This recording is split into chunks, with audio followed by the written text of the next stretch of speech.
आणि कशा पद्धतीचा प्रतिसाद? फार उत्तम प्रतिसाद आहे. खटाव तालुक्यामध्ये आज विसापूर आणि संपूर्ण खटाव तालुक्याच्या दोन्ही जिल्हा परिषद प्रमुख कार्यकर्त्यांनी फार मोठ्या प्रमाणात शुभारंभ नारळ फोडून केलेला आहे. त्यांनी मला सांगितलं की तुम्ही बाहेर फिरा, आम्ही इथं आता तालुक्यामध्ये काम करतो, विजय करून दाखवतो, अशा प्रकारचा विश्वास दिला. आणि चांगला प्रतिसाद पूर्ण सातारा लोकसभा मतदारसंघामध्ये येतात. विशेषतः मी बघितलं आहे की कुठलाही कार्यक्रम असो, सभा असो, अगदी लग्न सोहळे असो, यात्रा असो, तरुणांचा जो उत्साह आहे तो फार मोठा आहे. आणि हा महाराष्ट्रामधला तरुणांनी जर क्रांती केली तर इतिहास होऊ शकते. 40 पार नाही, 10च्या आत होतील असा मला विश्वास आहे. एक दुसरं एक आहे की तुमच्यावर म्हणजे विरोधकांचा एक अजेंडाच आता ठरवला की तुमच्यावर भ्रष्टाचाराचा आरोप डायरेक्टली केला जातो. आणि काय नेमकं यात ते काय कसं? निवडणूक हातामधून गेले हे त्यांना सिद्ध झालेलं आहे. त्यामुळे काही लोक आमच्यातले अस्वस्थ झालेले आहेत. मग त्यांचा एकच अजेंडा आहे, काही सापडत नाही तर एवढा FMC मार्केटचा भ्रष्टाचार एवढाच एक अजेंडा घेऊया. 4,000 कोटी असते तर मी BJPमध्ये स्वच्छ झालो असतो, वॉशिंग पावडरमध्ये जाऊन. पण मी लढवय्या कार्यकर्ता आहे.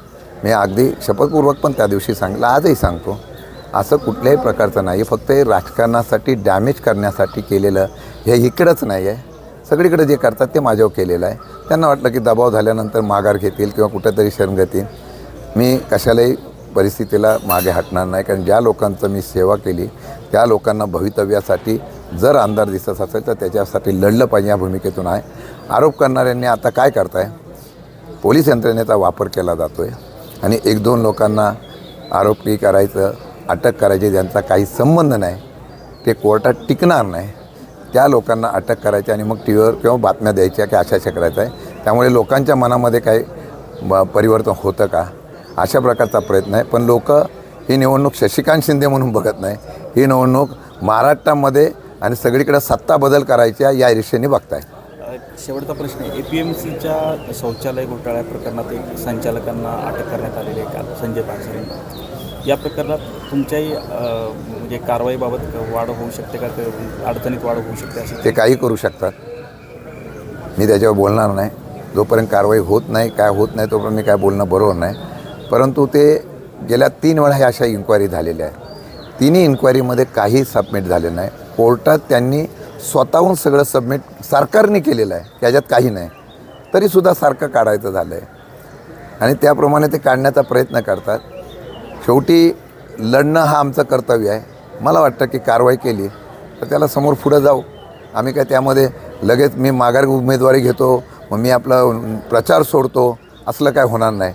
लोकांना सत्य माहीत असल्यामुळे सगळेजण शशिकांत शिंदे होतील आणि तुतारी वाजवते एवढी मला खात्री आहे. साहेब, कार्यकर्त्यांवर आता दबाव द्यायचा प्रयत्न चालला आहे, कार्यकर्त्यांना मारण्याचं आता धमकीचं कॉल यायला लागलं, काय सांगा? निवडणुकीचं चित्र बदलल्यानंतर आता दुसरी प्रक्रिया चालू. मी जिल्हाधिकारी, निवडणूक अधिकारी आणि सगळ्यांना पोलीस यंत्रणा विनंती करतो आहे की लोकशाहीच्या माध्यमातून निवडणूक होऊन द्या.